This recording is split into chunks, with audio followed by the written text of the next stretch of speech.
Hello everyone, welcome to Internet Learning. Hope you all are doing well.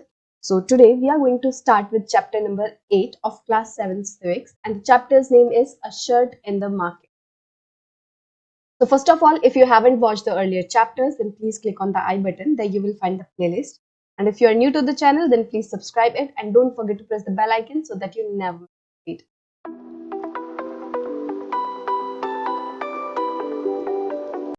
So we'll start with our chapter, that is A Shirt in the Market.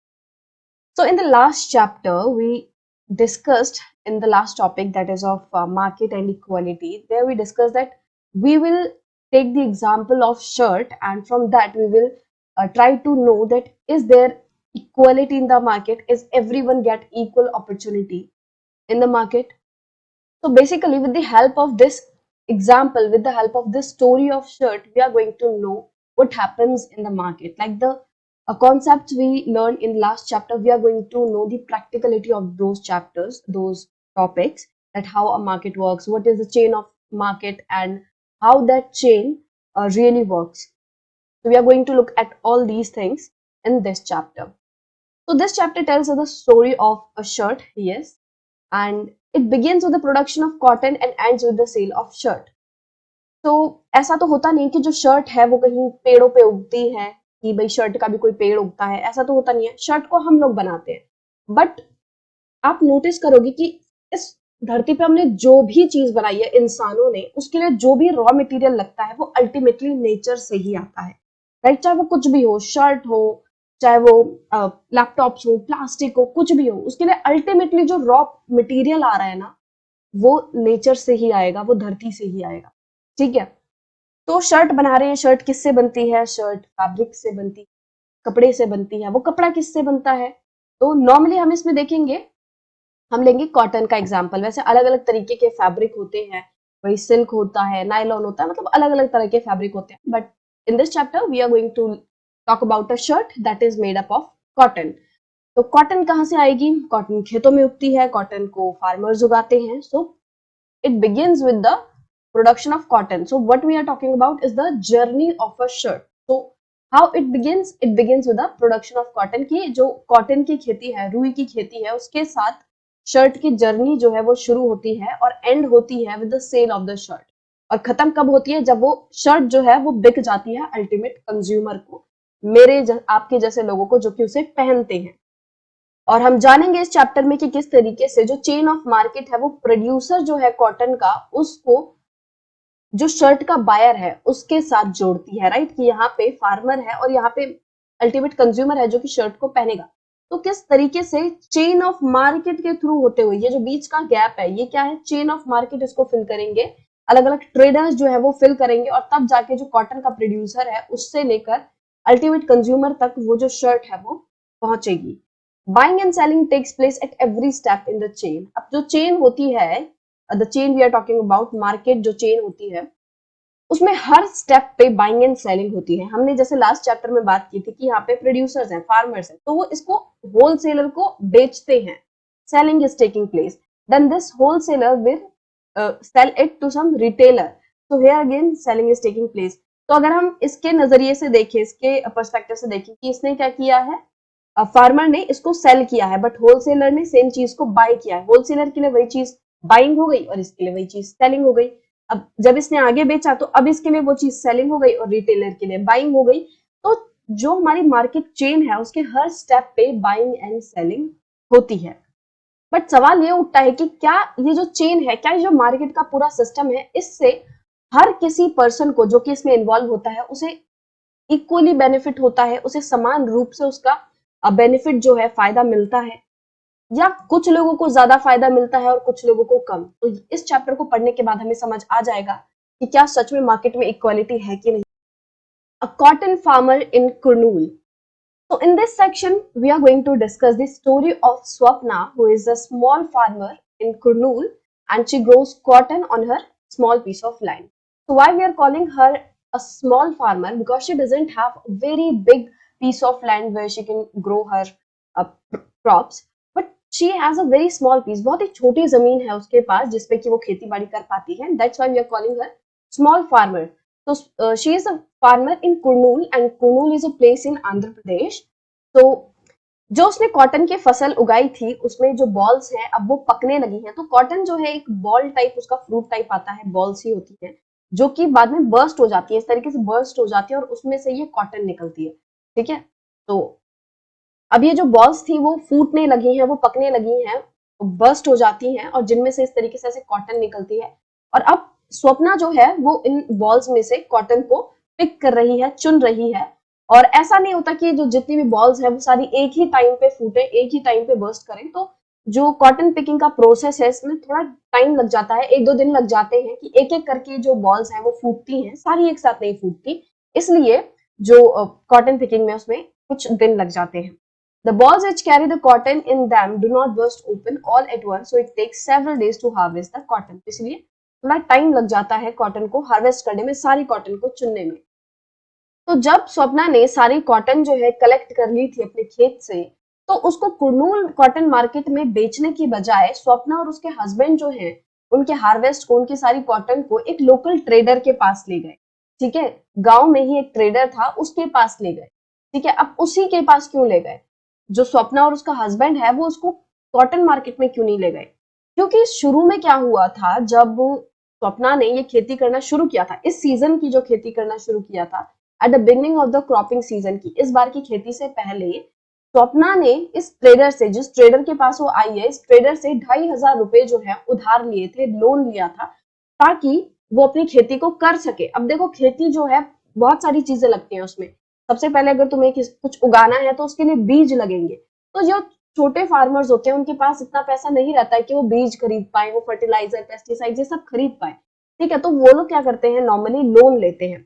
Right, तो स्वप्ना ने भी cropping season की शुरुआत में अपनी crop उगाने के लिए उसने लोकल ट्रेडर से लोन लिया, सीड्स खरीदने के लिए, फर्टिलाइजर, पेस्टिसाइड ये सब खरीदने के लिए लोन लिया। और उस टाइम पे ये जो लोकल ट्रेडर है उसने इन्हें लोन तो दे दिया, बट एक कंडीशन भी रखी साथ में कि जब इनकी फसल जो है उग जाएगी, जब सारी कॉटन तैयार हो जाएगी, तो वो सिर्फ और सिर्फ इस ट्रेडर को ही बेचे और किसी और को जाके ना बेचे। तो ये प्रॉमिस जो है उस ट्रेडर ने स्वप्ना से ली कि ठीक है, मैं तुम्हें ये पैसे उधार तो दे रहा हूँ, बट जब तुम ये कॉटन उगाओगी तो इसको मार्केट में जाके मत बेचना, तुम इसे सिर्फ और सिर्फ मुझे बेचोगी, तो इसी कंडीशन पे मैं तुम्हें ये लोन दे रहा हूँ। तो ट्रेडर ने ऐसा कहा स्वप्ना को। तो क्योंकि ऐसी प्रॉमिस कर चुकी थी सपना ने ट्रेडर के लिए, ट्रेडर को, तो उसके पास कोई और ऑप्शन बचा नहीं था। अब वो अगर कॉटन मार्केट जाती तो ये जो ट्रेडर है उसको बहुत ज्यादा परेशान करता और ज्यादा पैसे चार्ज करता और अगली बार हो सकता है वो उसको लोन भी नहीं देता। तो मतलब बड़ी ही मुश्किलों का सामना करना पड़ता स्वप्ना और उसके हस्बैंड को अगर वो ट्रेडर के पास अपना लेके ना जाते, क्योंकि उन्होंने प्रॉमिस की थी। तो cultivation of cotton requires high levels of input such as fertiliser, pesticides and farmers have to incur heavy expenses. तो कोई भी जो खेती है, सिर्फ और सिर्फ कॉटन की ही बात नहीं कर रहे, कोई भी जो खेती है उनमें बहुत सारे इनपुट्स लगते हैं। राइट, जैसा भी आपको बताया, भाई बीज लगते हैं सबसे important. How you can grow crop without seeds, तो तुम्हें सीड्स की जरूरत तो होगी। ठीक है, पेस्टिसाइड की जरूरत है, कीड़े मकोड़े जो है वो फसल में लग जाते हैं जिनकी वजह से फसल खराब हो जाती है। तो it is important for the farmers to spray pesticides on their crops. और फर्टिलाइजर की जरूरत होती है ताकि अच्छी क्वालिटी की हो, ज्यादा घना जो है उनका प्रोड्यूस बने। तो इस सब के लिए उनको ये सारी चीजें यूज करनी पड़ती हैं। कुछ और भी टूल्स होते हैं जैसे कि मशीनरीज वगैरह हो गई, तो ये भी हो सकता है इनको खरीदने के लिए लोन लेना पड़ता हो। तो इस तरीके से इनको बहुत सारी चीजों के लिए लोन लेना पड़ता है। और लोन ये लोग कहाँ से लेते हैं? गांव में जो ट्रेडर वगैरह रहते हैं उन्हीं से लोन लेते हैं। अब प्रॉब्लम ये आती है कि जो लोन है वो ट्रेडर कुछ ना कुछ कंडीशन पे ही देता है। जैसे कि हमने स्वप्ना के केस में देखा कि किस तरीके से उसने कंडीशन दी कि तुम ये मेरे को ही बेचोगी और किसी को नहीं बेचोगी। तो इस तरीके से जो स्मॉल फार्मर्स होते हैं जो इन ट्रेडर्स से लोन लेते हैं, उन्हें बहुत सारी दिक्कतों का सामना करना पड़ता है। अब जब स्वप्ना और उसके हस्बैंड अपने कॉटन को ट्रेडर के पास ले गए तो वहां की सीन बताई हुई है कि भाई वहां पे क्या सीन था, क्या चल रहा था। तो ट्रेडर्स के यार्ड पे, मतलब at the traders yard, 2 of his men weigh the bags of cotton। तो ट्रेडर के 2 आदमियों ने क्या किया, जो भी कॉटन है उसका वेट किया कि भाई कितने केजी की, कितने क्विंटल की जो है कॉटन बन रही है। और उसके बाद उसने प्राइस क्या लगाया, 1,500 रुपए पर क्विंटल, कि मतलब हर एक क्विंटल के लिए वो उसको 1,500 रुपीज देगा। और कॉटन से स्वप्ना को कितने मिले, मतलब कितने की कॉटन बनी, मिले नहीं अभी स्वप्ना को, मतलब कि जो भी पूरी कॉटन थी स्वप्ना की वो कितने रुपए की बनी, 6,000 रुपए की बनी। और ट्रेडर ने इन 6,000 में से 3,000 रुपए अपने पास रख लिए लोन के रिपेमेंट एंड इंटरेस्ट के नाम पर, कि ठीक है तुम्हारे 6,000 रुपए बन रहे हैं, इसमें से 3,000 मैंने रख लिए जो कि मैंने तुम्हें लोन दिया था उसके लिए, प्लस इंटरेस्ट। तो 2,500 का लोन दिया था, 2500 का लोन था, प्लस उसने 500 रुपए एज इंटरेस्ट चार्ज किया, तो 3,000 रुपए उसने अपने पास रख लिया और बाकी जो 3,000 है वो स्वप्ना को दे दिए। तो स्वप्ना कहती है 3,000 ओनली, मतलब कि सिर्फ 3,000 रुपए। तो ट्रेडर कहता है हाँ, जो कॉटन है आजकल वो थोड़े सस्ते में ही बिक रही है, क्योंकि बहुत सारी जो मार्केट में कॉटन है, तो जब किसी भी चीज की मार्केट में क्वांटिटी ज्यादा हो जाती है, सप्लाई ज्यादा हो जाती है, तो उसका प्राइस जो है वो कम हो जाता है। ठीक है, तो वही ट्रेडर कह रहा है कि हाँ, जो कॉटन है वो मार्केट में भी बहुत कम बिक रही है, क्योंकि कॉटन बहुत ज्यादा है, सप्लाई कॉटन की बहुत ज्यादा है, इसलिए कम रेट मिल रहा है। स्वप्ना कहती है I have toiled so hard for 4 months to grow this cotton, मैंने 4 महीने अपना खून पसीना एक किया है, बहुत मेहनत की है इस कॉटन को उगाने के लिए, और तुम देख ही सकते हो कि ये कितनी फाइन है, कितनी साफ है, कितनी अच्छी क्वालिटी की ये कॉटन है, और मैंने उम्मीद की थी कि मुझे इस बार थोड़ा अच्छा प्राइस मिलेगा, अच्छा दाम मिलेगा मेरी फसल से। तो ट्रेडर कहता है कि अम्मा, I am giving you a good price, कि मैं तुम्हें अच्छा दाम दे रहा हूँ, मैं तुम्हें काफी ज्यादा अमाउंट दे रहा हूँ, कि दूसरे जो ट्रेडर्स हैं वो तो इतना भी नहीं दे रहे, और अगर तुम्हें मुझ पे विश्वास नहीं है तो जाके मार्केट में चेक कर लो कितना अमाउंट मिल रहा है कितना नहीं मिल रहा। तो स्वप्ना कहती है don't be angry, how can I doubt you, कि गुस्सा मत करो, मैं तुम पे कैसे डाउट कर सकती हूँ, तुम पे कैसे शक कर सकती हूँ। I only hope that we would earn enough. तो वो कहती है कि मैंने बस इतनी ही उम्मीद की थी कि भाई मुझे इस बार थोड़ा अच्छा रुपया जो है अपनी फसल से मिल जाएगा, ताकि कुछ महीने तक वो रुपया जो है हमारे काम आए, ताकि कुछ महीनों का काम हमारा चल सके। अब वैसे तो सपना को पता था कि जो कॉटन है वो लगभग 1800 पर क्विंटल के हिसाब से बिक रही है, बट फिर भी उसने ट्रेडर से जुबान नहीं लड़ाई, उसको बस ऐसे ही कह दिया कि भाई मैं तुम पे शक कैसे कर सकती हूँ, तुम गुस्सा मत करो, उसको ऐसे ही कह दिया। शी डजंट आर्ग्यू फर्दर, उसने उससे ज्यादा बहस नहीं की। क्यों? क्योंकि स्वप्ना को पता है जो ट्रेडर है वो एक पावरफुल आदमी है, वो एक शक्तिशाली आदमी, उसके पास पैसा है, वो इनको किसी भी तरीके से प्रताड़ित कर सकता है। और गांव में क्या होता है कि जो ट्रेडर्स से लोग लोन लेते हैं वो सिर्फ और सिर्फ फसल के लिए ही नहीं लेते, इसके अलावा भी वो बहुत सारी चीजों के लिए लोन लेना पड़ता है लोगों को ट्रेडर्स से। तो उस चीज के लिए भी ट्रेडर्स को गुस्सा नहीं करना था कि अगर ये अभी गुस्सा हो गया तो आने वाली जो भी दिक्कतें होंगी, अगर हमें कभी भी लोन लेना पड़ गया इससे, तो ये अगली बार नहीं देगा। ठीक है, तो इसलिए भी जो सपना है उसने ज्यादा आर्ग्यू नहीं किया। ठीक है, तो जैसे कि इलनेस वगैरह के लिए हो गया, चिल्ड्रन के स्कूल के लिए हो गया, तो इन सभी चीजों के लिए भी स्मॉल फार्मर्स को ट्रेडर्स से लोन लेना पड़ता है। और कभी कभी ऐसा भी होता है कि भाई साल में जब उनके पास कोई भी काम नहीं होता, तो उस टाइम के लिए भी इनको लोन लेना पड़ता है कि भाई कोई काम ही नहीं है, अर्निंग हो ही नहीं रही है थोड़ी भी, तो उसकी वजह से भी इनको लोन लेना पड़ता है ट्रेडर्स से। ठीक है, अब हम देखें तो स्वप्ना को जो अर्निंग हुई 3,000 रुपए उसकी कॉटन की कल्टीवेशन से, वो मुश्किल से थोड़ा बहुत ही ज्यादा है कि एक जो डेली वेज लेबर्स होते हैं उनसे उसे मुश्किल से थोड़ा सा ही ज्यादा अर्न हुआ होगा। ठीक है, मतलब कि अगर वो एज अ लेबरर काम करती, as a daily wage labourer काम करती, तो भी उसको लगभग इतना ही अमाउंट मिल जाता। तो देख सकते हो कि इन्हें कितनी दिक्कतों का सामना करना पड़ रहा है कि भाई फसल अच्छी खासी हुई थी बट उसके लिए भी प्रॉपर दाम नहीं मिला। क्यों? क्योंकि उससे शुरू में ही लोन ले लिया था, और अब जो भी पैसा मिला है वो मुश्किल से एक आध महीने ही चलेगा, और फिर जब कोई और दिक्कत आएगी, कोई घर में बीमार होगा, जब नौकरी नहीं रहेगी, मतलब जब खेत में काम नहीं रहेगा, उस टाइम पे भी सपना को ट्रेडर्स से लोन लेना पड़ेगा। The cloth market of arrowed. तो एरोड जो है वो एक जगह है तमिलनाडु में, और यहाँ पे बाई वीकली क्लोथ मार्केट लगता है। बाई वीकली मतलब जैसे वीकली मार्केट होता है तो उसमें क्या होता है कि हफ्ते में एक दिन मार्केट लगता है। तो बाई वीकली मतलब कि जहाँ हफ्ते में 2 दिन मार्केट लगे। तो ये जो क्लोथ मार्केट है ये हफ्ते में 2 बार लगता है, और ये वर्ल्ड का लार्जेस्ट क्लोथ मार्केट है। एरोड का जो क्लोथ मार्केट है ये वर्ल्ड का सबसे बड़ा क्लोथ मार्केट है। यहाँ पे बहुत ज्यादा अलग अलग वैरायटी के क्लोथ्स जो हैं वो बेचे जाते हैं। और इस मार्केट के आसपास के जो विलेज में वीवर्स रहते हैं, वीवर्स कौन होते हैं? बुनकर, मतलब कि जो धागे से कपड़ा बनाते हैं। तो वीवर्स भी अपना कपड़ा इस मार्केट में बेचने के लिए लाते हैं, और मार्केट के आसपास ही उन मर्चेंट्स के ऑफिसेज हैं जो कि इन क्लोथ्स को खरीदते हैं, जो कि इन कपड़ों को खरीदते हैं। अब यहाँ पे जो कपड़े हैं वो ऐसा नहीं कि एक शर्ट एक पैंट इस तरीके से बिक रही है, ये पूरे इस तरीके से कपड़ा बिकता है जिसमें से आगे चल के फैक्ट्री में पैंट शर्ट्स वो सब बनाया जाएगा। राइट, तो इसमें सिर्फ और सिर्फ कपड़ा है, उस कपड़े से कोई और चीज नहीं बन रही है, जैसे कि शर्ट वगैरह वो नहीं बिक रहा है यहाँ पे, जैसे थान का कपड़ा कहते हैं ना, तो वो चीज इस मार्केट में बिकती है। तो तमिलनाडु के अलावा भी जो दूसरे स्टेट्स हैं वहां से भी लोग इस मार्केट में आते हैं, और तमिलनाडु की भी बड़ी बड़ी सिटीज से लोग इस मार्केट में कपड़ा खरीदने आते हैं। अब इस मार्केट में वीवर्स वो वाला कपड़ा भी लाते हैं जो कि उन्होंने ऑर्डर्स पे बनाया होता है। तो ऑर्डर का मतलब क्या हुआ कि जो मर्चेंट है उसने अपने हिसाब से ऑर्डर दिया है, अपने हिसाब से डिजाइन, प्रिंट, कलर वो सब बताया है वीवर्स को, और उस हिसाब से वीवर्स जो है वो कपड़ा बनाएंगे और फिर उसको लाके मर्चेंट्स को दे देंगे। ठीक है, तो मर्चेंट्स ने जो ऑर्डर किया होता है वो भी मार्केट डेज में वीवर्स लाते हैं मार्केट में। अब ये मर्चेंट्स करते क्या है इतना सारा कपड़ा खरीद के, ये मर्चेंट्स आगे इससे मैन्युफैक्चरर्स को या फिर एक्सपोर्टर्स को सप्लाई कर देते हैं। तो गारमेंट मैन्युफैक्चरर्स जो होते हैं, जो कि इस कपड़े से shirt, pant, T shirt, frocks, मतलब जो भी कपड़े हैं वो बनाते हैं। तो जो मर्चेंट्स हैं वो आगे फैक्ट्रीज को, मैन्युफैक्चरर्स को ये कपड़े बेचते हैं, या फिर एक्सपोर्टर्स को कि दूसरे देश में भी ये कपड़ा आगे बेचा जाता है मर्चेंट्स के द्वारा।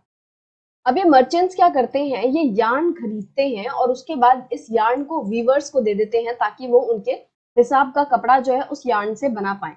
तो यार्न क्या होता है, सूत होता है, मतलब कि कॉटन के बाद जो है उसको थोड़ा सा प्रोसेस करके यार्न बनाया जाता है, मतलब कच्चा धागा टाइप बनाया जाता है। ठीक है, तो मर्चेंट्स जो है वो उस धागे को खरीदते हैं और वीवर्स को दे देते हैं ताकि उन धागों से वीवर्स उनके मनपसंद कपड़ा जो है वो बना पाए। अब ये होता किस तरीके से है, किस किस तरीके से एक काम होता है, क्या प्रोसेस रहता है, तो इसको और डिटेल में समझने के लिए इन्होंने यहाँ पे एग्जाम्पल दिया हुआ है, एक और सेक्शन दिया हुआ है जिसके थ्रू हम समझेंगे कि जो वीवर्स हैं वो किस तरीके से कपड़ा बनाते हैं। Putting out system, weavers producing cloth at home. तो इसमें हम देखेंगे कि जो वीवर्स हैं वो किस तरीके से अपने घर पे ये कपड़ा बनाते हैं मर्चेंट्स के लिए। ये जो मर्चेंट्स होते हैं इन्हें अलग अलग फैक्ट्री से, मैन्युफैक्चरर्स से ऑर्डर्स मिलते हैं, राइट, कपड़े बनवाने के। तो ये मर्चेंट्स क्या करते हैं, ये उस काम को, जो ऑर्डर इन्हें मिला है उस ऑर्डर को अलग अलग वीवर्स में बांट देते हैं। मतलब कि ये कपड़ा खुद नहीं बनाते बल्कि जो गांव में दूसरे वीवर्स होते हैं उनसे बनवाते हैं। तो the merchant distribute the work among the weavers based on the orders he has received for the cloth. तो जितना भी उसको ऑर्डर मिला है कपड़ा बनवाने का, तो उस हिसाब से वो अलग अलग वीवर्स में उस काम को बांट देता है। The weavers get the yarn from the merchant and supply him the cloth. अब जो वीवर्स हैं, जो बुनकर हैं, जो कपड़ा बनाएंगे, उनको यार्न मर्चेंट से ही मिलता है। जो मर्चेंट है यही इनको यार्न भी देता है, धागा भी देता है, जिससे कि कपड़ा बनाया जा सके। तो वीवर्स जो है फिर उस धागे से, उस यार्न से कपड़ा बना के मर्चेंट को दे देते हैं। For the weavers this arrangement seemingly has two advantages. तो वीवर्स का एक तरीके से इस चीज का दो फायदे हैं। किस चीज के, कि जो मर्चेंट्स हैं वो डायरेक्टली इनको यार्न प्रोवाइड करा देते हैं, तो इस चीज के दो फायदे हैं। पहला ये कि वीवर्स को यार्न को खरीदने के लिए पैसा वेस्ट नहीं करना पड़ता, उन्हें स्पेंड नहीं करना पड़ता, अलग अलग जगह घूमना नहीं पड़ता कि भाई उन्हें यार्न खरीदना है। Also the problem of selling the finish cloth is taken care of. ठीक है, तो यार्न मतलब इनके, जो इनको मर्चेंट से ऑर्डर मिल रहा है उसके क्या दो फायदे हैं। पहला ये कि इनको यार्न नहीं खरीदना पड़ता, दूसरा ये कि इनको अपने क्लोथ की मार्केट पहले ही पता है, उन्हें बेचने की टेंशन नहीं है कि अगर मैं कपड़ा बना दूंगा तो बिकेगा नहीं बिकेगा। तो ये इनको पहले से ही पता है कि भाई बिकेगा ही बिकेगा, क्योंकि मर्चेंट ने ही उन्हें ऑर्डर दिया है और पता है कि भाई ये कपड़ा मुझे बना के मर्चेंट को बेचना है। तो सेलिंग की भी टेंशन नहीं है। Weavers know from the outset what cloth they should make and how much of it is to be woven. तो वीवर्स को पहले से ही पता है कि किस तरीके से कपड़ा बनाना है, किस कलर का होना चाहिए, क्या डिजाइन उसमें रहना चाहिए, कितना बुनना है, क्योंकि ये सब मर्चेंट ने उन्हें पहले ही बता दिया होता है कि भाई इस तरीके का कपड़ा जो है हमें चाहिए। अब हमने ये तो कह दिया कि वीवर्स को दो फायदे हो रहे हैं मर्चेंट से ऑर्डर लेने के, बट एक्चुअली ये थोड़ी प्रॉब्लम भी है। क्यों? क्योंकि मर्चेंट्स के ऊपर पूरे तरीके से वीवर्स डिपेंड कर रहे हैं। ठीक है, मतलब वीवर्स पूरे तरीके से किसके ऊपर डिपेंड है, मर्चेंट्स के ऊपर है। कैसे? रॉ मटेरियल के लिए भी और मार्केट के लिए भी, कि पहले तो रॉ मटेरियल भी कहाँ से आ रहा है, मर्चेंट उन्हें लाके दे रहे हैं, फिर उनकी मार्केट, मतलब वो बेच भी किसे रहे हैं, उसको। तो मतलब जो फायदे थे वो एक तरीके से नुकसान भी है, राइट। यही चीजें हमने फायदे में तो पढ़ी कि आसानी से रॉ मटेरियल मिल जाता है, नहीं पैसा खर्च नहीं करना पड़ता और मार्केट की भी टेंशन नहीं है।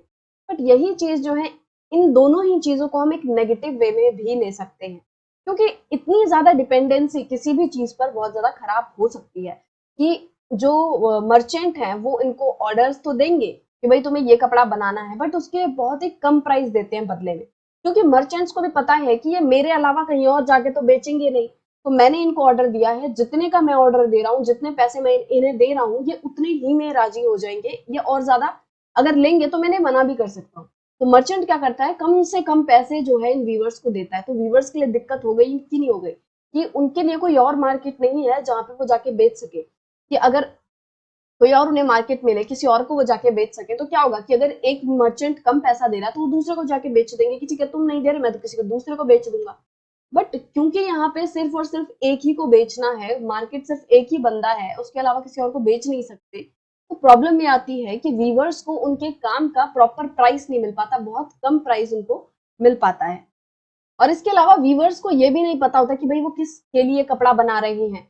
मर्चेंट के पास ऑर्डर आया, मर्चेंट ने वो ऑर्डर इनको दे दिया वीवर्स को, पर वीवर्स को ये नहीं पता कि वो अल्टीमेटली मतलब कि मर्चेंट्स के पास कहाँ से ऑर्डर आया है, किस कंपनी के लिए।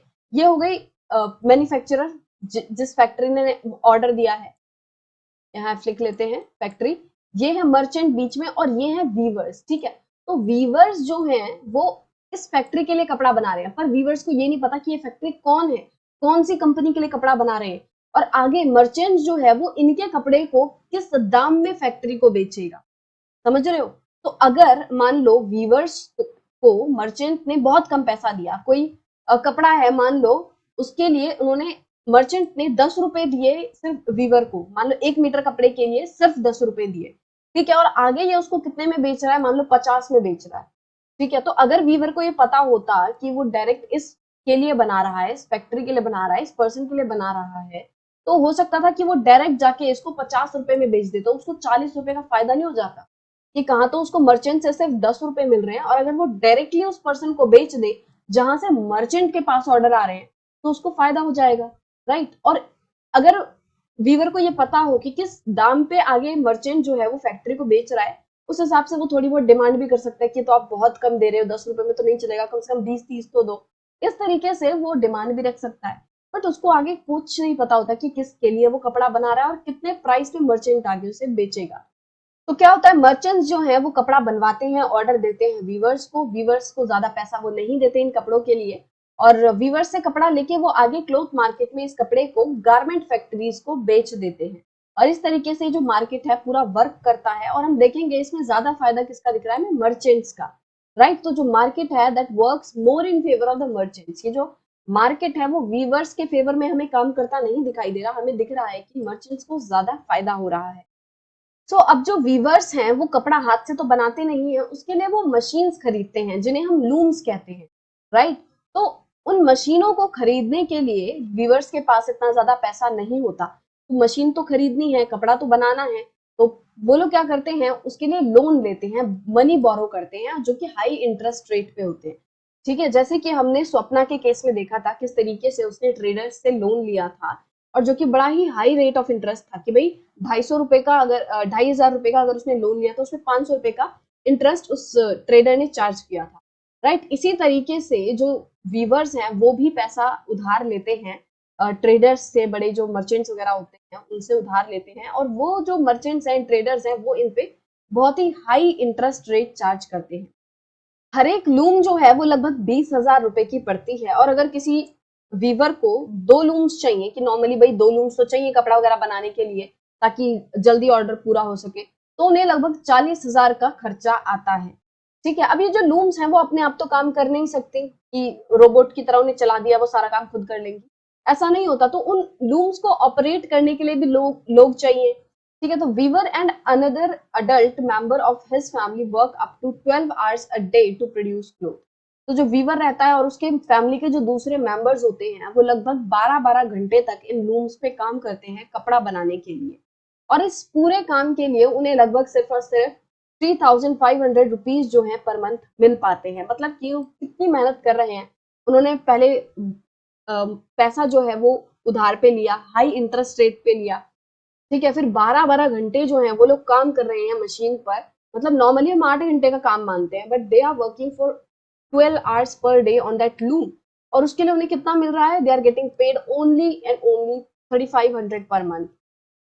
अब ये जो हमने अरेंजमेंट देखा बिटवीन मर्चेंट एंड वीवर्स की, जो मर्चेंट है वो रॉ मटेरियल वीवर्स को प्रोवाइड करा देता है और वीवर्स बदले में कपड़ा बना के मर्चेंट्स को दे देते हैं। तो इस पूरे सिस्टम को हम क्या कहते हैं, पुटिंग आउट सिस्टम, जहाँ पे मर्चेंट जो है वो रॉ मटेरियल सप्लाई करता है और बदले में फिनिश प्रोडक्ट जो है वो रिसीव करता है। It is prevalent in the weaving industry in most regions of India. और ये जो पुटिंग आउट सिस्टम है ये नॉर्मली वीविंग इंडस्ट्री में बहुत ज्यादा फॉलो किया जाता है, राइट। तो पुटिंग आउट सिस्टम क्या है, जहां पे कोई पर्सन जो है वो दूसरे को रॉ मटेरियल प्रोवाइड कराए और बदले में उसे फिनिश्ड प्रोडक्ट जो है वो मिल जाए। तो that is putting out system.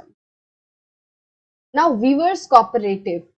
तो हमने देखा कि ये जो पुटिंग आउट सिस्टम है इसमें तो वीवर्स को बड़ी ही दिक्कत हो रही है, they are getting paid very little, उनको बहुत ही कम जो है इनकम रिसीव होती है इस सिस्टम में। तो ऐसा क्या किया जा सकता है कि जिससे वीवर्स की जो डिपेंडेंसी है ऑन द मर्चेंट्स उसको रिड्यूस करा जा सके। तो एक तरीका है थ्रू वीवर्स कोऑपरेटिव्स, राइट। तो कोऑपरेटिव क्या होता है, कोऑपरेटिव उस एसोसिएशन को कहते हैं, उस अरेंजमेंट को कहते हैं जिसमें कि बहुत सारे लोग जिनका कॉमन इंटरेस्ट है, जो कि एक ही चीज में इंटरेस्ट रखते हैं, जिनका एक ही काम है, मतलब जिनमें कुछ कॉमन इंटरेस्ट हो, वो लोग साथ आते हैं और सबके भले के लिए, सारे मतलब जो मेंबर्स हैं उनके भले के लिए, म्यूचुअल बेनिफिट के लिए वो लोग काम करते हैं, राइट। तो वीवर्स कोऑपरेटिव में क्या होता है कि जितने भी वीवर्स वगैरह होते हैं एक एरिया के, वो एक साथ हो जाते हैं, वो एक गुट बन जाते हैं, ग्रुप बन जाते हैं और फिर वो सारे मिलके जो है इस काम को करते हैं। मतलब कि वो सारे मिलके एक दूसरे के भले के लिए, पूरे ग्रुप के बेनिफिट के लिए काम करते हैं ताकि उनको एक हायर इनकम जो है वो जनरेट हो सके। अब किस तरीके से इनका म्यूचुअल बेनिफिट होता है, तो वीवर्स कोऑपरेटिव जो है उसमें क्या होता है, वीवर्स एक ग्रुप बना लेते हैं, ठीक है, और वो कुछ एक्टिविटीज कलेक्टिवली करते हैं। मतलब पहले जो एक्टिविटीज वो नहीं किया करते थे या फिर उनके पर्सनल लेवल पे जो काम पॉसिबल नहीं था कि एक अकेला वीवर उस काम को नहीं कर सकता था, तो अब क्योंकि बहुत सारे वीवर्स एक साथ आ गए हैं तो वो कलेक्टिवली उन एक्टिविटीज को करते हैं जो पहले पॉसिबल नहीं थी। They procure yarn from the yarn dealer and distribute it among the weavers. तो अब वो क्या करते हैं कि वो yarn डीलर से, जो सूत का जो डीलर है उससे खुद जाके, मतलब कोऑपरेटिव के जो मेंबर्स हैं वो जाके यार्न डीलर से यार्न लाते हैं और उसको फिर कोऑपरेटिव के मेंबर्स में बांट देते हैं। और कोऑपरेटिव जो है वो मार्केटिंग भी करती है। तो जब सारे वीवर्स जो हैं कपड़ा बना देते हैं उसके बाद कोऑपरेटिव के लोग ही जाके इसको मार्केट में बेचते हैं। तो the role of merchant is reduce and the weavers get a fair price on cloth. अब बीच में जो मर्चेंट था ना, अब उसका रोल जो है बिल्कुल खत्म हो चुका है। जैसे हमने देखा था कि यहाँ पे फैक्ट्री ओनर है जिससे मर्चेंट को ऑर्डर मिल रहा है और आगे मर्चेंट जो है वो इन वीवर्स को ऑर्डर दे रहा है। But now through the weavers cooperative what is happening, that weaver is directly contacting this factory owner and the raw material provider as well, because earlier what was being done, that this merchant will provide the raw material, the yarn, to the weavers. But now because the weavers have come together as a cooperative, now what they do is they directly contact to the dealer of yarn, right, the yarn dealer, and after producing the cloth they directly go to this manufacturer, right। अब बीच में से इसका जो काम था merchant का, ये पूरी तरीके से खत्म हो गया। अब क्या होगा, यार्न डीलर से वीवर्स जो हैं वो यार्न लेंगे और उसको यहाँ पे बेच देंगे। तो पहले जो वीवर्स जो हैं उनको मर्चेंट से 10 रुपए मिलते थे सिर्फ, और मर्चेंट आगे कितने पे बेचता था, 50 रुपए पे बेचता था। मतलब कि अब वीवर्स डायरेक्टली इसको 50 रुपए पे बेच सकते हैं, मतलब उन्हें 40 रुपए का फायदा हो गया, है ना। तो इस तरीके से कॉपरेटिव्स के थ्रू क्या हुआ कि सबको फायदा हुआ, सारे व्यूअर्स को फायदा हुआ और उनकी इनकम बढ़ गई, उनकी जो डिपेंडेंसी थी on the merchant that reduce significantly, right. अब ये जो कोऑपरेटिव सोसाइटीज होती है ना, they play a very important role in our country, क्योंकि हमारे कंट्री में बहुत सारे ऐसे लोग हैं, जैसे कि फार्मर्स हो गए, जैसे कि आपने अमूल के बारे में सुना होगा। अमूल क्या है, एक कोऑपरेटिव सोसाइटी है जहाँ पे जितने भी मिल्क प्रोड्यूसर्स थे वो सारे एक साथ आ गए और एक बड़े लेवल पर उन्होंने अपने जो बिजनेस है उसे पहुंचाया। और ये चीज जो अकेले की बस की नहीं थी कि अगर एक जो मिल्क प्रोड्यूसर है वो सारे देश में कैसे दूध पहुंचा सकता था, नहीं ना। तो इसीलिए ये जो कॉपरेटिव्स है ये हमारे देश को आगे बढ़ाने में एक इम्पॉर्टेंट रोल प्ले करती हैं और इसीलिए गवर्नमेंट भी इन कॉपरेटिव्स को हेल्प करती है, सपोर्ट करती है। तो जो वीवर्स कोऑपरेटिव्स होती हैं उनसे गवर्नमेंट जो है अच्छे दाम पे रीजनेबल प्राइस पे कपड़ा खरीदती है। जैसे कि तमिलनाडु गवर्नमेंट जो है वो एक फ्री स्कूल यूनिफॉर्म का प्रोग्राम चलाती है कि बच्चों को, जो भी उनके स्कूल में बच्चे पढ़ेंगे, उनको वो फ्री यूनिफॉर्म प्रोवाइड कराएगी। अब फ्री यूनिफॉर्म कैसे प्रोवाइड कराएगी, कपड़ा उसके लिए चाहिए। तो क्या होता है कि वो कपड़ा कहाँ से खरीदती है, जो तमिलनाडु गवर्नमेंट है इस प्रोग्राम के लिए, वो पावरलूम वीवर्स कोऑपरेटिव से कपड़ा खरीदती है और इसके साथ साथ वो weavers cooperative, handloom weavers cooperative जो है उससे भी कपड़ा खरीदती है। तो पावरलूम जो होता है एक तरीके से इलेक्ट्रिसिटी से चलता है, इसमें ह्यूमन इन्वॉल्वमेंट इतना ज्यादा नहीं होता। वही हैंडलूम जो होता है, क्योंकि जैसे नाम से पता चल रहा है कि इसे हाथ से ऑपरेट किया जाता है, तो इसमें इन्वॉल्वमेंट पर्सन का थोड़ा ज्यादा होता है। तो जो गवर्नमेंट है वो दोनों ही तरह के जो कॉपरेटिव्स हैं, पावरलूम वीवर्स की भी और हैंडलूम वीवर्स की भी, इनसे कपड़ा खरीदती है और उसे कोऑप्टेक्स नामक स्टोर्स से बेचती है। तो हो सकता है आप लोगों ने भी अपने टाउन में इस तरह के स्टोर्स जो है वो देखे हों। तो इस वीडियो में हमने देखा कि जो क्लोथ मार्केट ऑफ रोड है वो किस तरीके से काम करता है, किस तरीके से it is the world's largest cloth market, and then we discussed about the putting out system where the weavers get the raw material, that is yarn, from the merchants, and in return they provide the merchants with the finished products, that is the cloth. But in the last section what we saw that this dependency can be reduced through cooperatives, and the government also support these cooperatives by purchasing the clothes from the weavers cooperatives at reasonable price. The garment exporting factory near Delhi. तो last video में हमने arrowed के market के बारे में पढ़ा था और देखा था कि वहां पे क्या होता है कि अलग अलग वीवर्स जो हैं वो अपना कपड़ा लाते हैं और उसको दूसरे मर्चेंट्स को बेचते हैं।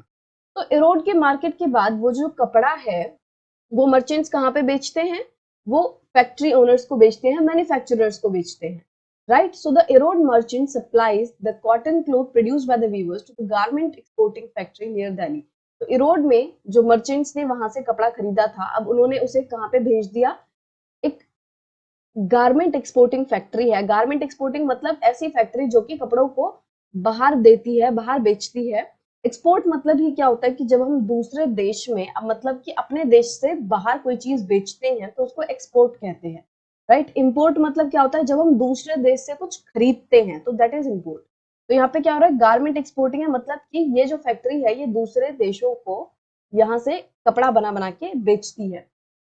तो अब जो कपड़ा इन्होंने मर्चेंट से खरीदा है उस कपड़े को ये लोग क्या करेंगे, जो गारमेंट फैक्ट्री है वो शर्ट्स बनाने के लिए यूज करती है, ठीक है। और उस शर्ट्स को बाद में फॉरेन बायर्स को एक्सपोर्ट किया जाएगा, बेचा जाएगा। तो among the foreign buyers are business persons from the US and Europe who run a chain of stores। तो ये जो फॉरेन बायर्स हैं जो कि दिल्ली की फैक्ट्री से कपड़े खरीदते हैं, ये ज्यादातर यूएस एंड यूरोप के बिजनेसमैन हैं और ये चेन ऑफ स्टोर्स चलाते हैं, मतलब इनकी बहुत बड़ी बड़ी दुकानें हैं, चेन्स हैं स्टोर की, होलसेल, रिटेल, इस तरीके से करके इनके स्टोर्स हैं। अब ये जो लार्ज बिजनेसमैन हैं, ये जो बड़े बड़े बिजनेसेस हैं, ये क्या करते हैं, ये अपनी टर्म्स पे बिजनेस करते हैं, ठीक है। मतलब कि ये लोग क्या करते हैं, ये जो फैक्ट्री ओनर्स हैं उनसे लोएस्ट प्राइस में सामान मांगते हैं। वो कहते हैं कि जितना कम हो सकता है ना हम उतने पे तुमसे खरीदेंगे, मतलब कि वो बहुत कम प्राइस पे खरीदने की कोशिश करते हैं गारमेंट फैक्ट्री से।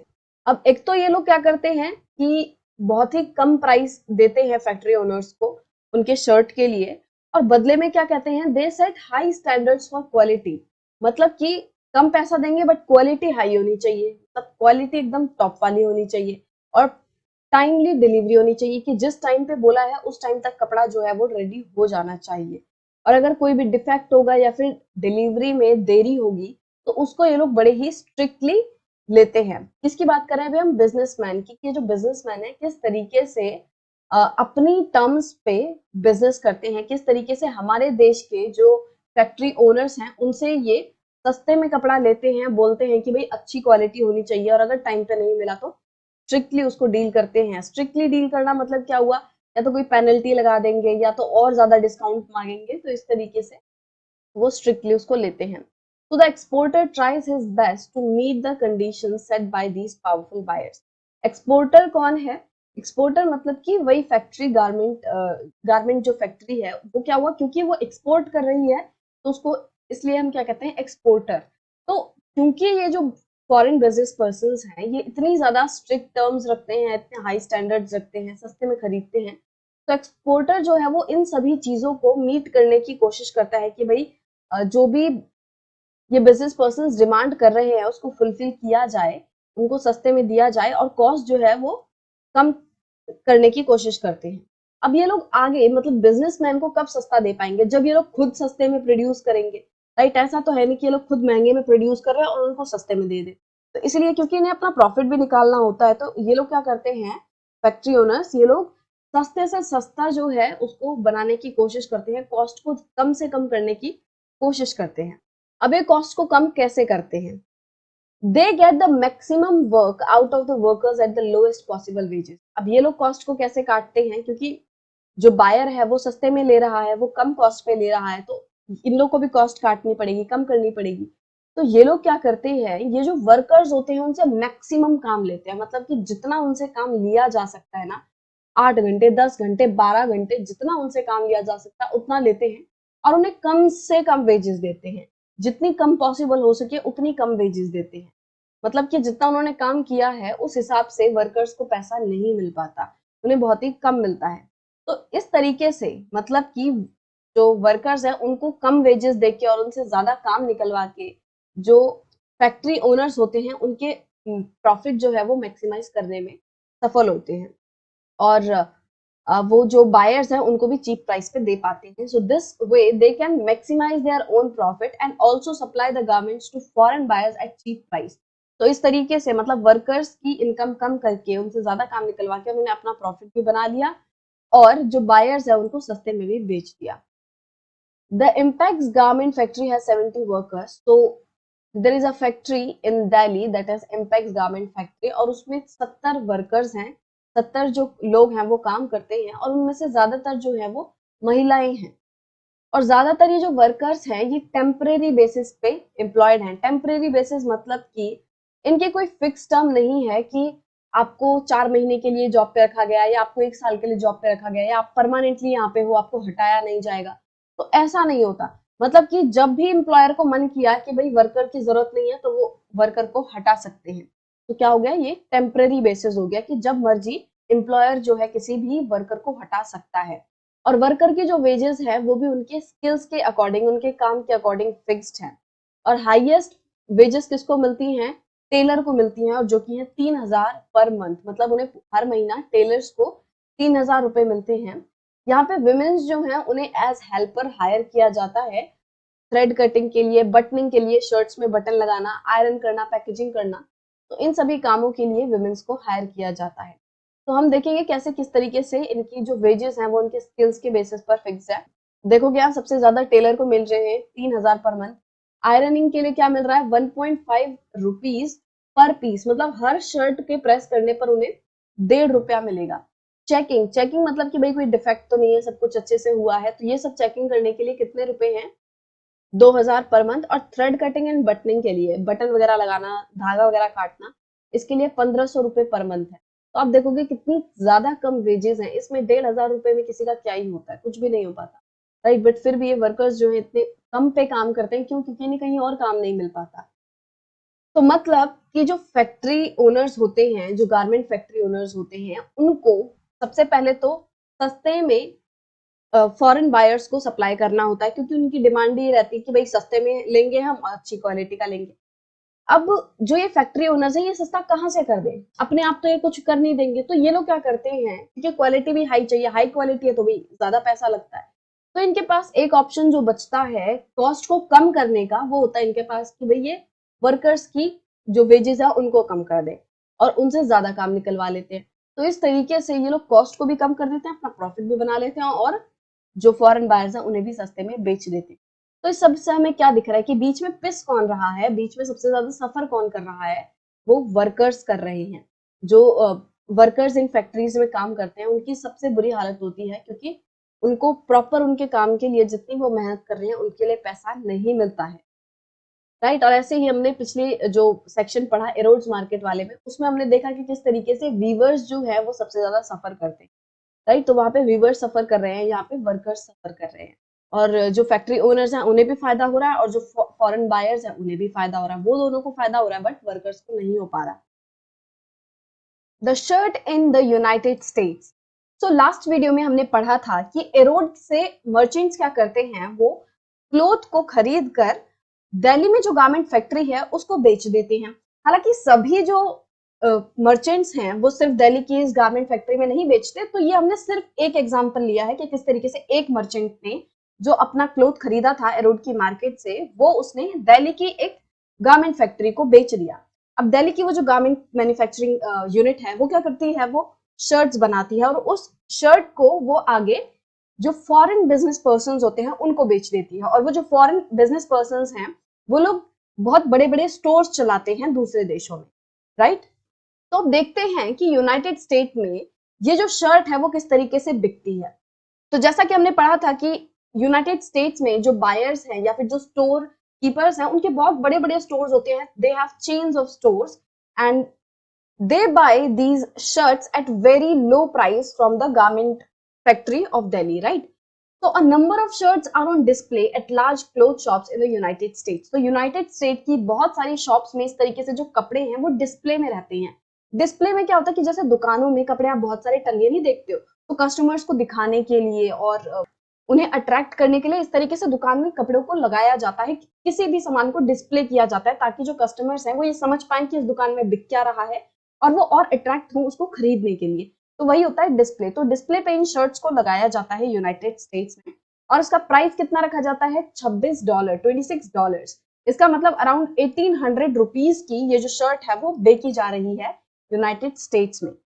अब यहाँ पे एक डायग्राम दिया हुआ है जिससे हम समझ पाएंगे कि ये जो यूएस के स्टोर्स हैं वो एक शर्ट पे कितना ज्यादा कमाते हैं। तो उन्होंने ये शर्ट जो है वो खरीदी थी 300 रुपए में, राइट। जो दिल्ली की गारमेंट फैक्ट्री थी वहां से 300 रुपए में इन्होंने ये शर्ट खरीदी। फिर उसके बाद इसको स्टोर करने में, शर्ट्स को स्टोर करने में इन्हें लगभग 200 रुपए लगे। ठीक है, स्टोर भी करना होता है ना, कि ऐसा तो है नहीं कि भाई सामान खरीदा और वो बिक जाएगा तुरंत तुरंत, ऐसा नहीं होता। सामान को खरीदने के टाइम में, खरीदने से लेकर सामान को बेचने के बीच का जो टाइम है उसमें कपड़ों को कहीं ना कहीं तो स्टोर करके रखना पड़ेगा ना, है ना। तो स्टोरेज के लिए पैसा लगाना पड़ता है। तो 200 रुपए जो है वो यूएस के स्टोर ने 200 रुपए स्टोरेज में लगाए। फिर 400 रुपए एडवर्टाइजिंग में लगाए, कि जैसे टीवी पे हम एडवर्टीजमेंट्स देखते हैं, न्यूज़पेपर्स में एडवर्टीजमेंट देखते हैं, बिलबोर्ड्स देखते हैं, तो ये सब क्या है, ये एडवर्टीजमेंट है जिनके थ्रू जो कंपनीज हैं, जो स्टोर्स हैं, वो हमें ये बताना चाहते हैं कि उनके पास इस तरीके का प्रोडक्ट जो है वो मिलता है, इसकी ये क्वालिटीज है, आप आके खरीदो। तो 400 रुपए जो है ये बिजनेस पर्सन एडवर्टाइजिंग पे लगाते हैं। उसके बाद ये इसको बेचते कितने पे, अभी तक हमने कही ये सारी क्या होगी इसकी कॉस्ट। कॉस्ट क्या होता है कि भाई उस प्रोडक्ट को एक्वायर करने में, मेंटेन करने में, उसे रेडी टू सेल करने में कितना पैसा लगा, वो है हमारी कॉस्ट। तो परचेज में 300 प्लस 200, 500 प्लस 400 एडवर्टाइजिंग के, तो ये लग गए 900 रुपए। तो 900 रुपए जो थी ये कॉस्ट थी, मतलब कि ये जो बिजनेस पर्सन है इसने 900 रुपए भी शर्ट पे खर्च किए। अब ऐसा तो है नहीं कि वो 900 के खर्च किया और 900 पे ही बेच देगा, उसे कुछ प्रॉफिट चाहिए होगा ताकि वो इस कॉस्ट को कवर कर पाए। तो वो टोटल इसे 1800 रुपए में बेचता है। तो 900 तो इसकी कॉस्ट हो गई, तो 1800 माइनस 900 मतलब कि 900 रुपीज जो है इसका प्रॉफिट है। ठीक है, प्रॉफिट कितना हुआ 900, तो आप ये टोटल करोगे तो ये 1800 बनेगा, राइट। तो 1800 में से 900 इसकी कॉस्ट और 900 प्रॉफिट है। तो हम देखें एक तरीके से 100% प्रॉफिट पे ये जो स्टोर्स हैं ये शर्ट को बेच रहे हैं 100%। देख लो कितना ज्यादा मार्जिन है इनके प्रॉफिट का, और जितनी ज्यादा ये शर्ट्स बेचेंगे उतना ही ज्यादा इनको प्रॉफिट होगा। अब जो दिल्ली का गारमेंट एक्सपोर्टर था उसने ये शर्ट 300 रुपए में बेची थी। देखो 300 रुपए में इसने परचेज किया। यूएस के जो बिजनेस पर्सन है अगर उन्होंने 300 रुपए का परचेज किया, मतलब कि जो दिल्ली के गारमेंट एक्सपोर्टर थे उन्होंने 300 रुपए में इनको बेचा, राइट। तो इनका सेलिंग प्राइस क्या हो गया 300 रुपए। और ये जो गारमेंट एक्सपोर्टर था इसे लगभग 100 रुपए जो है 100 रुपए पर शर्ट रॉ मटेरियल पे लगा। ठीक है, कपड़े को खरीदने में, शर्ट्स, बटन्स, धागा वगैरह जो है, टेलर्स को पैसे वैसे देने में, अब उन्हें और 25 रुपए लग गए, राइट। तो 100 रुपए उनके रॉ मटेरियल में लगे, 25 रुपए उनको टेलर्स को देने में लगे per shirt, right. The cost of running his office came to be ₹25 shirt per shirt. तो मतलब कि उसने 100 रुपए जो है रॉ मटेरियल पे खर्च किए, 100 प्लस 25 ये टेलर के थे। प्लस 25 ऑफिस चलाने के भी, ऑफिस में भी बहुत सारी चीजें होती हैं, बिजली का खर्चा है, स्टेशनरी वगैरह है, तो मतलब बहुत सारे खर्चे होते हैं ऑफिस के भी। तो ये हो गया रॉ मटेरियल, ये हो गया टेलर का, ये हो गया 25 रुपीज पर शर्ट इसका ऑफिस का। तो ये टोटल हो गया 150 रुपए, राइट, 150 रुपीज। और इसने बेची कितने पे थी, 300 रुपीज पे। तो 300 उसकी सेलिंग प्राइस हो गया। अब सेलिंग प्राइस में अगर हम कॉस्ट माइनस करेंगे, 150 माइनस करेंगे तो बचेगा कितना, 150। तो इसका भी जो प्रॉफिट था वो 100% ही था, मतलब कि 150 इसको कॉस्ट लगे और 150 पे ही इसने प्रॉफिट कमाया। तो मतलब टोटल 300 रुपीज में इन्होंने बेचा। अब ये तो हमने देख लिया कि जो शर्ट है वो किस तरीके से बिकती है फॉरेन में, किस तरीके से उस पर कितना ज्यादा प्रॉफिट कमाया जाता है। और जो गारमेंट एक्सपोर्टर्स होते हैं उनको भी थोड़ा बहुत प्रॉफिट हो जाता है, वो भी अच्छा खासा कमा लेते हैं इस पूरे सिस्टम में। But who are the gainers in the market? Market में जो पूरा प्रोसेस है बाइंग एंड सेलिंग का, जो पूरी चेन है, इसमें आखिरकार कौन गेनर्स है, किनको ज्यादा फायदा हो रहा है, right? A chain of market link the producer of cotton to the buyers at the supermarket. तो शर्ट कहाँ से खरीदी जाती है? हम सुपरमार्केट, स्टोर्स वगैरह से जो शर्ट है वो खरीदते हैं। अब शर्ट बनती किससे है? कपड़े से। वो कपड़ा किससे बनता है? यार्न से। यार्न किससे बनता है? कॉटन से। मतलब कि इस शर्ट की जो उत्पत्ति है, जो स्टार्टिंग पॉइंट है, वो है कॉटन। ठीक है, और कॉटन कौन उगाते हैं? फार्मर्स उगाते हैं। तो ये कॉटन प्रोड्यूसर से लेकर ये जो जर्नी है सुपरमार्केट तक की शर्ट की, ये कैसे पूरी होती है? मतलब कि कॉटन का जो प्रोड्यूसर है और जो बायर है इस शर्ट का, इन लोगों को जोड़ता कौन है बीच में? ये है चेन ऑफ मार्केट, है ना? हमने पढ़ा था ना chain of market, wholesaler, retailer, ये सब के बारे में। तो वही जो चेन है वो इन दोनों को जोड़ती है। किसको? कॉटन के प्रोड्यूसर को और बायर को, जो अल्टीमेटली शर्ट को खरीद रहा है। और इस चेन में हर जगह पे बाइंग एंड सेलिंग का प्रोसेस होता है। जब ये कॉटन प्रोड्यूसर आगे किसी ट्रेडर को कॉटन बेचता है तो वो सेलिंग हो रही है, मतलब कि जो फार्मर है वो अपनी तरफ से सेल कर रहा है और जो ट्रेडर है वो खरीद रहा है। तो मतलब हर जगह पे ये जो चेन है, इसमें हर स्टेज पे बाइंग एंड सेलिंग होती है। अब हम इसमें याद करें, जहां जो भी अभी तक हमने पढ़ लिया है, कि इस पूरे प्रोसेस में कौन कौन इन्वॉल्व था। तो सबसे पहले हमने स्वप्ना की स्टोरी पढ़ी, उसमें पढ़ा था कि हमने किस तरीके से उसने कॉटन उगाई, फिर उसे आगे बेचा। फिर जो ट्रेडर था, या तो उसके वहां पे खुद प्रोसेसिंग यूनिट्स होंगी जिससे वो यार्न बनाए उस कॉटन से, या उसने, ट्रेडर ने आगे किसी और को बेच दिया होगा ताकि वो पर्सन जो है यार्न बनाए। ठीक है, मान लो अब ट्रेडर से, ये ट्रेडर था, यहाँ पे स्वप्ना थी, तो स्वप्ना ने ट्रेडर को दिया, ट्रेडर ने किसी और को दे दिया, दूसरे पर्सन को दे दिया, दूसरे ट्रेडर को दे दिया, जिसने कि उसका यार्न बनाया। अब इस ट्रेडर से रोड मार्केट में जो मर्चेंट्स थे, है ना, मर्चेंट्स थे, वो यार्न को खरीदते हैं। हमने पढ़ा था ना कि जो मर्चेंट्स हैं वो यार्न खरीदते हैं दूसरे ट्रेडर से, और उसको आगे किसे दे देते हैं? जो वीवर्स होते हैं उन्हें देते हैं, राइट? तो स्वप्ना, स्वप्ना से जो ट्रेडर था जिसने कॉटन खरीदी, उसने आगे दूसरे को दे दिया यार्न बनाने के लिए। फिर मर्चेंट्स ने इससे यार्न खरीदी और मर्चेंट ने आगे वीवर्स को दे दिया यार्न कपड़ा बनाने के लिए। फिर वीवर्स ने वापस से मर्चेंट्स को वो कपड़ा बना के दे दिया। मर्चेंट्स ने आगे ये जो कपड़ा है वो गारमेंट फैक्ट्री को दे दिया, जो दिल्ली में गारमेंट फैक्ट्री थी उसको दे दिया। इस गारमेंट फैक्ट्री ने आगे इसको एक्सपोर्ट कर दिया फॉरेन बिजनेस पर्सन को, राइट, फॉरेन बिजनेस पर्सन को। तो अभी तक जो भी हमने स्टोरी पढ़ी उसमें इतने लोग इन्वॉल्व थे। अब क्या इन सभी को सेम बेनिफिट हुआ? क्या ये सभी जितनी मेहनत कर रहे थे उन्हीं उसी के अनुरूप इन सबको फायदा हुआ? तो ऐसा आंसर है नहीं इसका। क्योंकि हमने देखा था स्वप्ना जो है वो कितना काम करती है, उसने बड़ी मेहनत से कॉटन उगाई, बट अल्टीमेटली उसको रुपए कितने मिले? सिर्फ 3,000 रुपए जो है उसको उसकी फसल के मिल पाए। तो उसने जितनी मेहनत की थी उसके हिसाब से उसे नहीं मिल पाया। तो she was definitely not the gainer in this chain. फिर हमने इस ट्रेडर को देखा, डेफिनेटली इसने तो गेन किया था, इसने सस्ते में स्वप्ना से खरीद लिया और आगे ये महंगे में बेचेगा।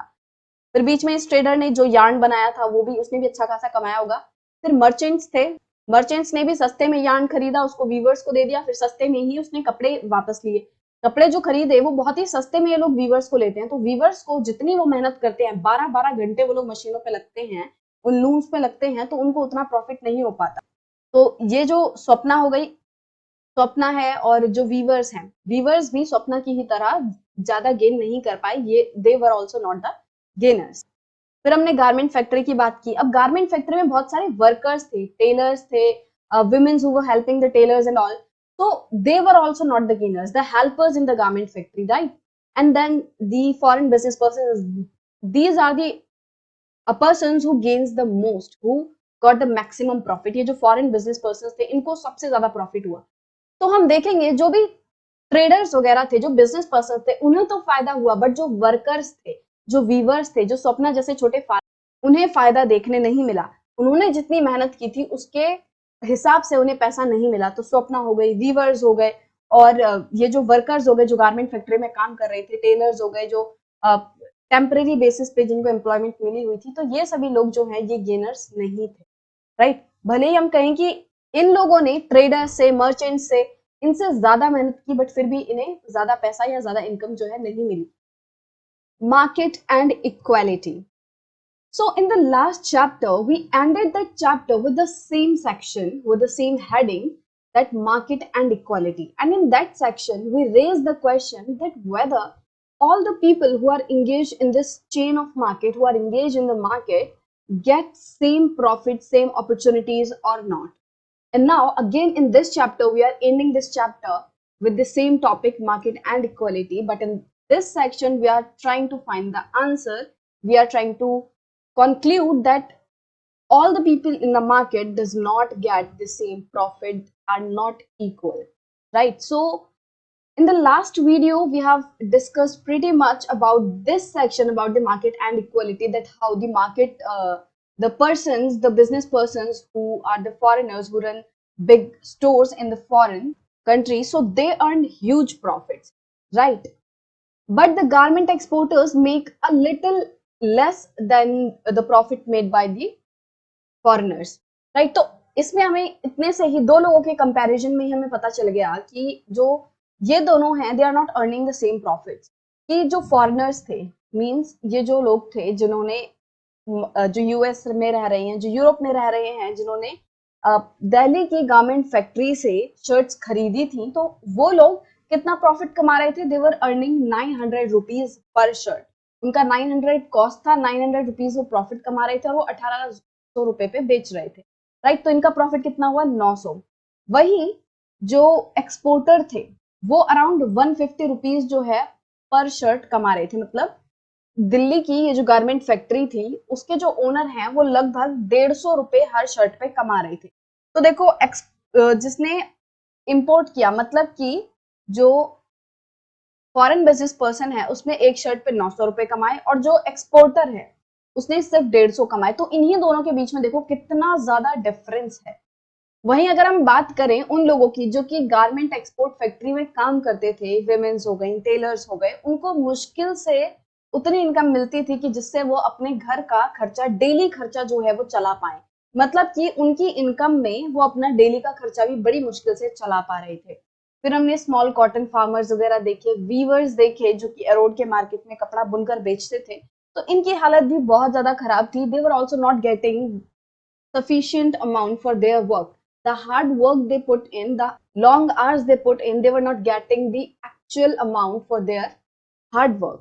कि वो 12-12 घंटे जो हैं लोग काम कर रहे हैं, उनके फैमिली मेंबर्स काम कर रहे हैं खेती में। स्वप्ना जो है, हमने स्वप्ना का एग्जांपल देखा कि उस किस तरीके से उसने दिन रात मेहनत करके उसने कॉटन उगाई, अच्छी क्वालिटी की भी हुई, बट फिर भी उसे 6000 रुपए मिलने थे, बट सिर्फ 3000 मिले।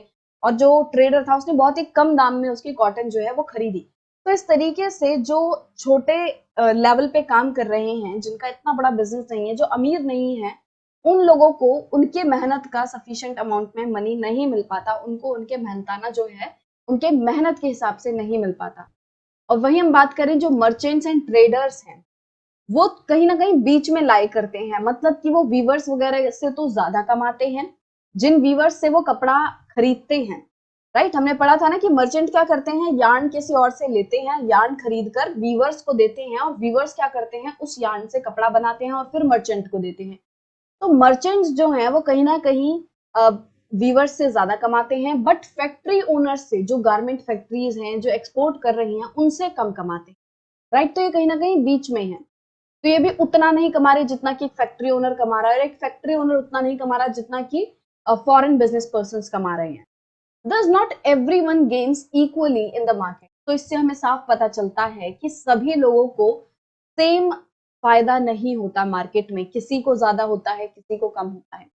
But democracy is also about getting a fair ways in the market. तो अगर हम डेमोक्रेसी की बात करते हैं, डेमोक्रेसी में हम इक्वालिटी की बात करते हैं, राइट, कि everyone is treated equally before the law. हमारे कॉन्स्टिट्यूशन के हिसाब से किसी के साथ डिस्क्रिमिनेशन करना नहीं चाहिए, मतलब ये सब है।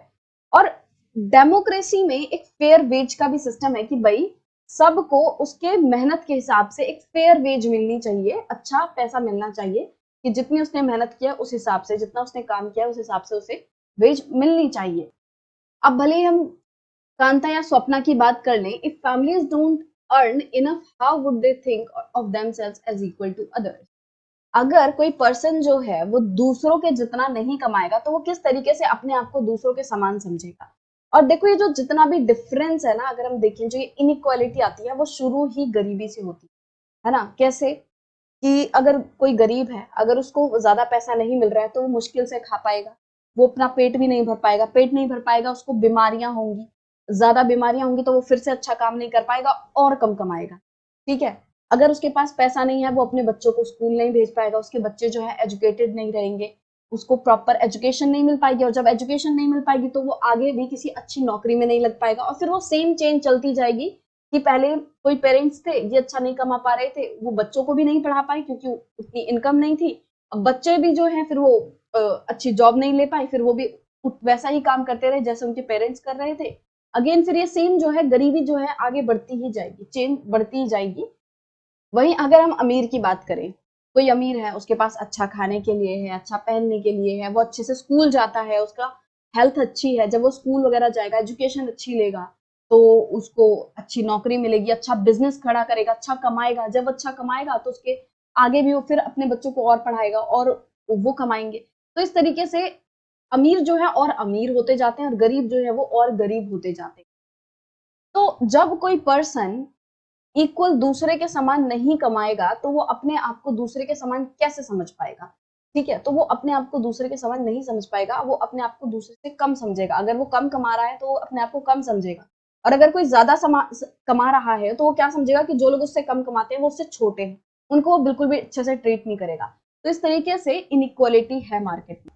तो एक तरफ तो ये जो मार्केट है वो लोगों को अपॉर्चुनिटीज प्रोवाइड करती है काम करने के लिए, अपना सामान जो है उसको सेल करने के लिए। अगर किसी ने कुछ बनाया है, जैसे वीवर्स वगैरह ने बनाया था, कपड़ा बुना था, या फिर स्वप्ना की तरह कोई फार्मर है जो कि कुछ ग्रो करता है, कुछ उगाता है, तो इन सभी चीजों के लिए इन्हें मार्केट मिलती है। मार्केट जो है उन्हें बेचने के लिए अपॉर्चुनिटी देता है।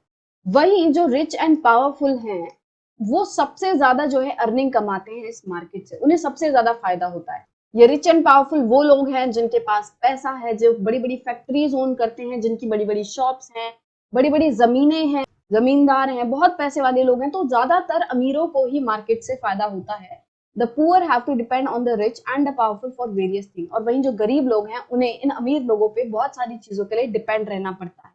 जैसे कि लोन्स के लिए हमने स्वप्ना के केस में देखा था कि किस तरीके से अपने खेत पर फसल उगाने के लिए उसे शुरू में, सीजन के शुरुआत में ट्रेडर से लोन लेना पड़ा। वहीं कभी कभी रॉ मटेरियल के लिए, मार्केटिंग के लिए जो पुअर लोग होते हैं उन्हें इन अमीरों पे डिपेंड रहना पड़ता है। जैसे कि हमने वीवर्स के केस में देखा कि वीवर्स जो है रॉ मटेरियल के लिए, यार्न के लिए मर्चेंट्स पे डिपेंड करते हैं, और मार्केट के लिए कि जो भी कपड़ा उन्होंने बनाया होता है वो वीवर्स जो है मर्चेंट को देते हैं, और मर्चेंट आगे मार्केट में बेचता है। तो मार्केट के लिए, रॉ मटेरियल के लिए भी ये लोग को डिपेंड रहना पड़ता है। और सबसे ज्यादा डिपेंड रहना पड़ता है गरीबों को अमीरों के ऊपर एम्प्लॉयमेंट के लिए। जैसे कि हमने देखा workers at the garment factory, की जो वर्कर्स गारमेंट फैक्ट्री में काम कर रहे थे, तो क्या होता है कि ये जो मार्केट में अमीर लोग होते हैं वो गरीब लोगों को एम्प्लॉयमेंट देते हैं, वो गरीब लोगों जो है वो एम्प्लॉयमेंट के लिए इन अमीरों पर बहुत ज्यादा डिपेंड करते हैं। और हालत ये होती है कि जो पुअर लोग हैं उन्हें कोई भी काम नहीं मिल रहा होता, तो वो क्या, तो इस चीज का अमीर लोग फायदा उठाते हैं कि इनको वैसे भी कहीं काम नहीं मिल रहा, तो इनको कम से कम चार्ज करो कि भाई यहाँ काम करना है तो कर, हम तेरे को सिर्फ इतना पैसा देंगे, नहीं तो मत कर। ऐसा होता है। Because of this dependence the poor are exploited in the market. और इस डिपेंडेंस की वजह से, जैसा भी मैंने आपको बताया कि किस तरीके से जो अमीरों पर गरीब डिपेंड करते हैं उन्हें एक्सप्लॉइट किया जाता है, कि बहुत सारे गरीब लोग हैं जिन्हें नौकरी चाहिए, तो अमीर लोग उसका फायदा उठाते हैं कि भाई मेरे पास तो बहुत जनता है, मैं क्या करूंगा, कम से कम इनको भेज दूंगा कि अगर तुम्हें इतने पे काम कर रहे हैं तो करो, नहीं तो मेरे पास बहुत लोग हैं काम के लिए। बट हम इस प्रॉब्लम का सॉल्यूशन निकाल सकते हैं, जैसे कि हमने कॉपरेटिव्स का एग्जांपल देखा कि किस तरीके से वीवर्स की कॉपरेटिव थी, और उसकी मदद से उन लोगों ने रॉ मटेरियल की प्रॉब्लम और मार्केटिंग की प्रॉब्लम अपने आप सॉल्व कर ली। तो जो गरीब लोग हैं, जो छोटे लेवल पे काम कर रहे हैं, अगर वो कॉपरेटिव्स में फॉर्म हो जाए, अगर वो कॉपरेटिव्स में काम करें, तो इस प्रॉब्लम का सॉल्यूशन निकाला जा सकता है। right? So with this, we have come to the end of our chapter number 8 of class 7 civics, and I hope you like this video, and if you do, then please give it a thumbs up. If you are new to the channel, then please subscribe it, and don't forget to press the bell icon so that you never miss an update. So we will meet in the next video with a new chapter. Till then, keep working hard. Bye bye.